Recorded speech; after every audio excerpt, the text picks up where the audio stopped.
لوگ کہتے ہیں نا ترقی چاہیے، کامیابی چاہیے، برائٹ فیوچر چاہیے. خدا کی قسم جس کے ماں باپ اس سے راضی ہیں نا، جس کے ساتھ ماں باپ کی دعائیں ہیں، اس کو پھر ترقی سے کوئی نہیں روک سکتا. اس کے بیڑے پار ہی ہونے ہیں. اور ساری دنیا واہ واہ کر رہی، ماں باپ پریشان ہے، وہ برباد ہی ہونا ہے. ماں باپ کو تنگ نہ کرو، بالخصوص ماں کی قدر کرو.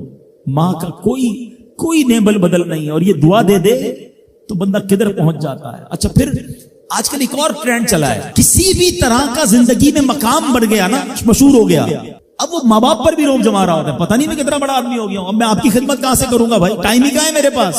ان کو کبھی یہ روب مت جمانا. ارے آج اگر کچھ بن بھی گئے ہو نا، یہ انہی کی دعائیں تھیں، اور ان کو کہہ رہے ہو بڑا آدمی ہو گیا. حضرت موسیٰ کلیم اللہ علی نبینا علیہ الصلوۃ والسلام، کتنا بڑا مرتبہ ہے. اور آپ نے ایک بار اللہ کریم کی بارگاہ میں عرض کیا، مولا مجھے جنت میں اپنا پڑوسی دیکھنا ہے. ارشاد کیا ہوا کہ اے موسیٰ، جنت میں تیرا جو پڑوسی ہے وہ ایک فلاں علاقے کا کسائی ہے. آپ حیران ہو گئے، آپ نے کہا مولا مجھے ملنا ہے. ایڈریس بتایا گیا، آپ چلے گئے وہاں پر. ایک نوجوان نے دروازہ کھولا، آپ اندر گئے. گھر میں گئے تو دو بوڑھے ماں باپ، بوڑھی شخصیات تھی. انہوں نے حضرت موسیٰ کو دیکھا، آپ کی رسالت کی گواہی دی، اور دونوں دنیا سے چلے گئے. وہ نوجوان کسی کام سے گیا، جب واپس آیا اپنے دونوں والدین کو دیکھا کہ دونوں کا انتقال ہو گیا ہے. تو کہا ہو نہ ہو آپ حضرت موسیٰ علیہ الصلوۃ والسلام. حضرت موسیٰ نے کہا میں نے تو نہیں بتایا کہ میں کون ہوں، تمہیں کیسے پتا چلا؟ کہا میرے ماں باپ روزانہ دعا کرتے تھے کہ یا اللہ اس وقت تک موت نہ دینا جب تک حضرت موسیٰ کا دیدار نہ کر لیں. آپ ہمارے گھر آئے ہیں، آپ کو انہوں نے دیکھا ہے، یہ چلے گئے دنیا سے، آپ ہی حضرت موسیٰ ہیں.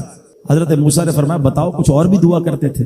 کہا ہاں، میں اپنے بوڑھے ماں باپ کیونکہ چبا نہیں سکتے تھے، روز ان کو دیوالے چبا چبا کر کھلاتا تھا. اور جب بھی کھانا کھلاتا تھا نا، میری ماں دعا کرتی تھی یا اللہ میرے بیٹے کو جنت میں موسیٰ کا پڑوسی بنا دینا. حضرت موسیٰ کہتے بیٹا تیری ماں کی دعا قبول ہو گئی ہے، تو ہی جنت میں میرا پڑوسی ہے. یہ ہے ماں کی دعا، اور یہ وہ دعا ہے جو بن مانگے مل رہی ہے، جو ماں کے دل سے نکل رہی ہے. آؤ میں بتاؤں کچھ بڑے آدمی، واقعی جس کو کہتے ہیں بڑا آدمی کون ہوتا ہے. امام اعظم ابو حنیفہ رضی اللہ تعالیٰ سے بڑا تو کوئی نہیں نا، کتنے بڑے وقت کے امام ہیں. مگر آپ کی والدہ ایک مسجد کے امام صاحب سے انسپائر تھی، مقرر تھے، وہ اچھے بیان کرتے تھے. آپ کو وہ کہتی کہ جاؤ وہ امام صاحب سے مسئلہ پوچھ کے آؤ. خود مفتی اعظم ہیں، امام ہے کروڑوں حنفیوں کے. ماں کو یہ نہیں کہا کہ ماں پتہ نہیں میں کتنا بڑا مفتی ہوں، تم مجھے مسجد کے امام کے پاس بھیج رہی ہو. آج تو یہ ڈائریکٹ جواب دے دیتے ہیں نا، مجھے پتہ نہیں میں کون ہوں، مجھ سے بحث کر رہی ہو، اتنی کتابیں پڑھی، ماں تم نے تو پڑھا ہی کچھ نہیں. ابو جان آپ کو دنیا کا کیا پتا، مجھے پتا ہے.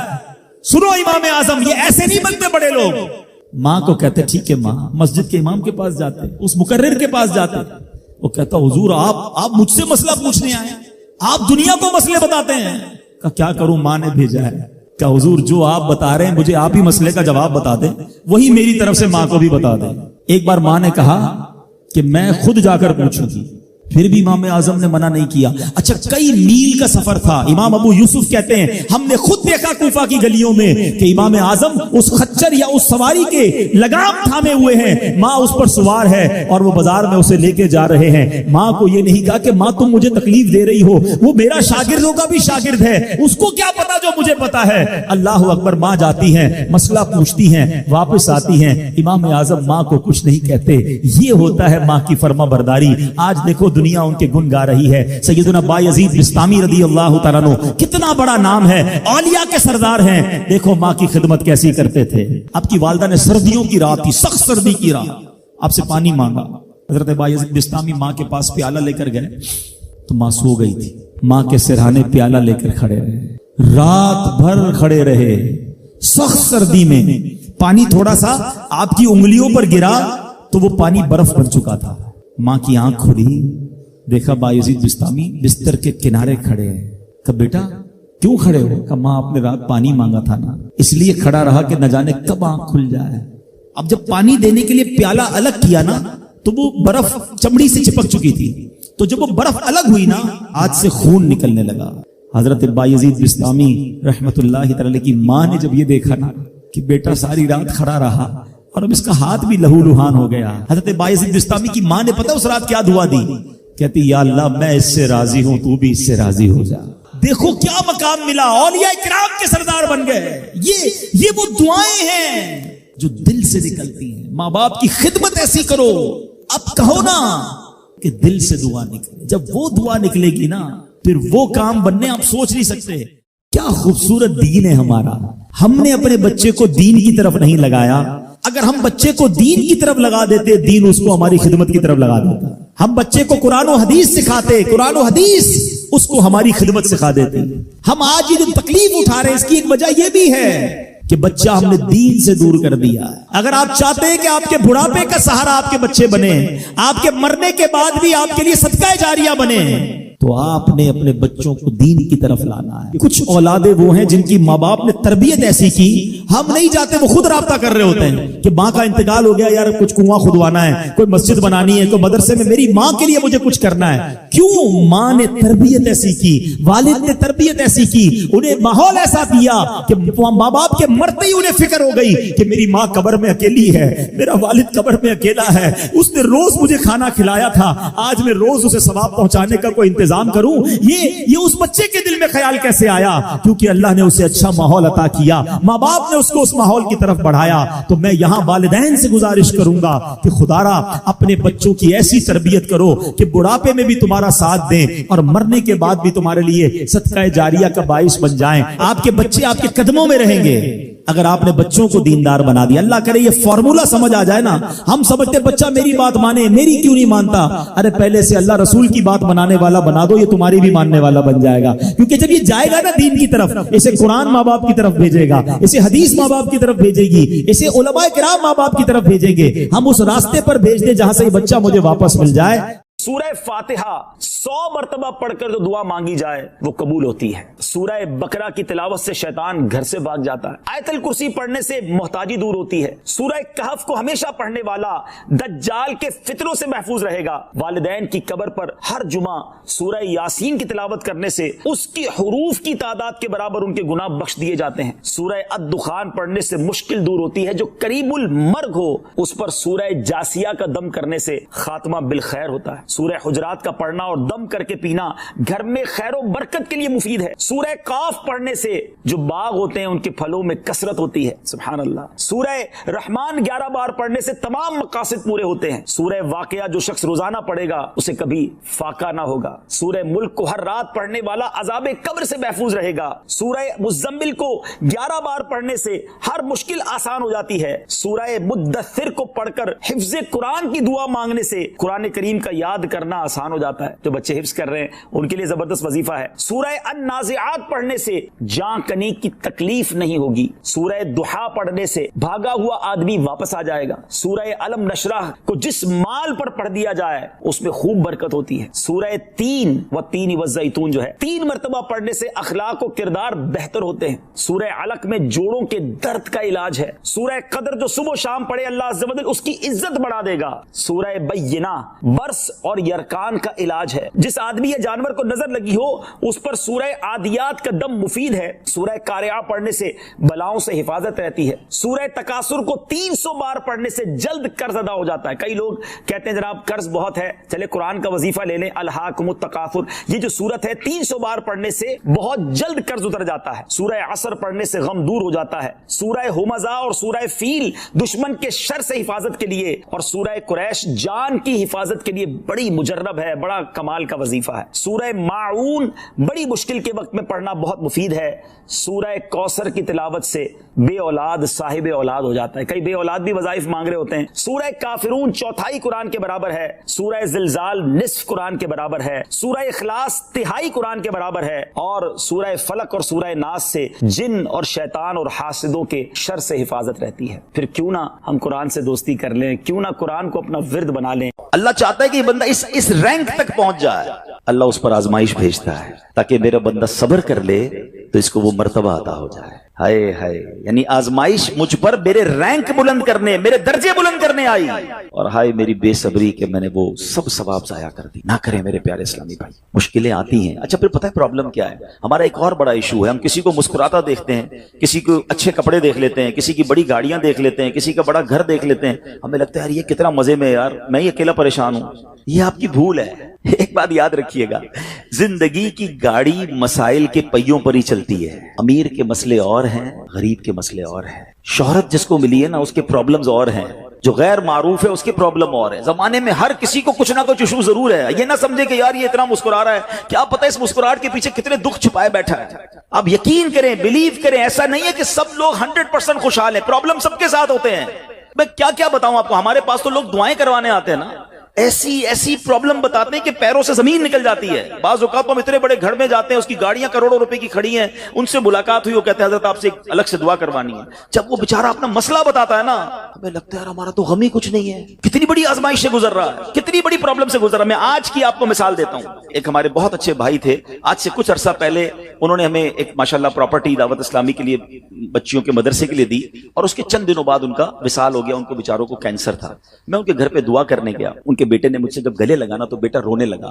اچھا میں سمجھا کہ بیچارہ اپنے والد کو یاد کر کے رو رہا ہے, ظاہر ہے 16 دن پہلے انتقال ہوا. اندر گئے, دعا کی, اس کے بعد میرے کان میں کہتا ہے کہ عبدالرحیم بھائی اس وقت میری زوجہ ہاسپٹل میں ہے. میں نے کہا کیا ہو گیا؟ کہ میری وائف کو بلڈ کینسر ہو گیا ہے. والد کا کینسر میں انتقال ہوا ہے. اللہ نے بڑا نوازا ہے ان کو, جیولرز ہیں. لیکن میں یقین کریں, میں آپ کو سچ بتا رہا ہوں, میں گاڑی میں بیٹھ کے میں بھی رونے لگا, کیونکہ وہ بندہ جب مجھے چھوڑنے آیا نا پھر میرے گلے لگ کے رو رہا تھا. میں سوچنے لگا یار کتنا دکھ ہے لوگوں کو, اللہ نے کتنی بڑی ہم پر مہربانیاں کی ہیں. اگر مجھے کوئی بڑی بیماری نہیں ہے, میرے بچے میرے ساتھ ہیں, میری فیملی میرے ساتھ ہے, نہیں چاہیے یار دنیا کے سارے اللہ تللے نہ ملے اتنی ساری لگژریز, صحت سے بڑھ کے کچھ نہیں ہے, مگر ہمیں اس کی قدر ہی نہیں ہے, ہمیں اس کی کوئی اہمیت کا اندازہ ہی نہیں. پوچھو ان سے, کروڑوں روپے ہیں مگر علاج نہیں ہو پا رہا, ڈاکٹر بعض اوقات مایوس کر دیتے ہیں. کتنا تکلیف میں ہیں لوگ, اور ہم ہیں کہ چھوٹی چھوٹی باتوں پر بے صبری. صبر تو کریں, اللہ کی رضا پر راضی تو رہیں. میں نے آپ کو خاندان نبوت کا واقعہ سنایا, ارے کھانے کو کچھ نہیں ہے. کاش یہ بات ہمیں سمجھ آ جائے اور ہم ہر حال میں اللہ کا شکر ادا کرنے والے بن جائیں. اور ایک اور میں آپ کو بات بتاؤں, ہم جو دنیا والوں کو بتاتے ہیں نا, ہوتا کچھ نہیں ہے اس سے. مت بتایا کرو دنیا والوں کو, صحیح بتاتا ہوں, مت بتایا کرو, اپنے غم مت بتایا کرو, ثواب بھی چلا جاتا ہے. اور بعض اوقات یہ دنیا والے نا ہمارا مذاق بھی اڑاتے ہیں. ہم جب کسی کو اپنا پرابلم بتاتے ہیں نا, ہمارے سامنے تو بڑے اچھے بنتے ہیں کہ اچھا ٹھیک ہے میں کرتا ہوں کچھ, بعد میں جا کے دنیا میں باتیں کرتے ہیں, آیا تھا میرے پاس ہے, اس کا یہ مسئلہ ہے, ہاں باتیں بڑی کرتا ہے, بڑی پرابلم میں ہے. کیوں بتاؤں میں دنیا والوں کو؟ نعت کا شعر ہے نا, کسی کا احسان کیوں اٹھائیں, کسی کو حالات کیوں بتائیں, کیوں بتاؤں میں دنیا والوں کو مجھے کیا غم ہے نا. میرے آقا سلامت رہے ہیں, اللہ کے حبیب علیہ الصلوۃ والسلام ہیں, اور رب عز و جل کی بارگاہ ہے, میں ادھر عرض کروں نا. کسی کا احسان کیوں اٹھائیں, کسی کو حالات کیوں بتائیں, آقا تم ہی سے مانگیں گے تم ہی دو گے, تمہارے در سے ہی لو لگی ہے. ہاں اللہ رسول کی بارگاہ میں عرض کیا, ادھر آنسو بہاؤ, نہ بتاؤ دنیا والوں کو. ایک اور کمال کا شعر ہے کہ دنیا والے تو درد دیتے, دنیا والے تو درد دیتے ہیں, زخمی دل کی دوا مدینہ ہے. تو جب دنیا والوں نے کوئی ہمارا بھلا کرنا بھی نہیں نا ان کے ہاتھ میں ہے, شفا دینے والی ذات میرے رب کی, برکت دینے والی ذات میرے رب کی, تو اللہ سے ہی باتیں کرو نا. تو آج سے یہ ذہن بنا لے میرے پیارے اسلامی بھائی, مشکل آنی ہے تو صبر کے ساتھ وہ وقت گزارنا ہے, اللہ کی رضا پر راضی رہنا ہے. وہ بڑا کریم ہے, وہ اپنے غیب کے خزانوں سے آپ کو عطا فرمائے. توجہ بیان کی طرف رکھیے گا. اور اب آتے ہیں اس پورے واقعے سے ایک اور خوبصورت بات جو ہمیں سیکھنے کو ملی, اور وہ بات کیا ہے کہ نبی پاک کے خاندان کی سخاوت کیسی تھی. مولا علی شیر خدا کے پاس صرف 6 درم تھے, آپ نے وہ سب کے سب دے دیے. مگر آج حال یہ ہے کہ لوگ اپنی زکوٰۃ ادا نہیں کرتے. آج زکوٰۃ لوگوں کو بھاری پڑنے لگ گئی ہے. جب کیلکولیٹ کرتے ہیں کہ جناب کروڑوں روپے زکوٰۃ, تو اس کے بعد ان کو بھاری لگتی ہے. نہ کریں ایسا. یہ زکوٰۃ مال کا میل ہے, اور اگر یہ مال کا میل آپ کے مال سے جدا نہ ہوا تو یہ آپ کے مال کو بھی میلا کر دے گا. ایک بات یاد رکھیے گا, سرکار دو عالم صلی اللہ تعالی علیہ وسلم کا یہ فرمان ہے, اپنی زکوٰۃ ادا کر کے اپنے مال کو مضبوط قلعوں میں قید کر لو.